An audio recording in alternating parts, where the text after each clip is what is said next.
As per report Virat Kohli RCB next captain হতে পারে। Report অনুযায়ী বিরাট কোহলির সাথে আরসিবি ম্যানেজমেন্ট তারা কন্টিনিউ কথাবার্তা চালাচ্ছে, কারণ ফ্যাব ডু প্লেসি ইতিমধ্যে কিন্তু তার 40 বছর বয়স হয়েছে।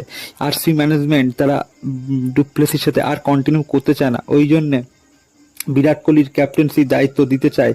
Virat Kohli RCB next captain হিসেবে আমরা দেখতে পারি 2025 আইপিএলে।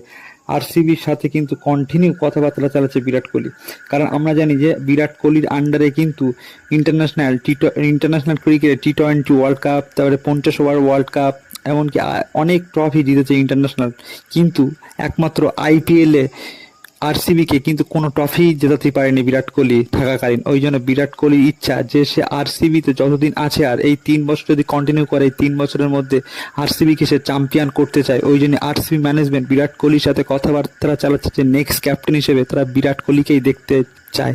ভিডিওটা ভালো লাগলে প্লিজ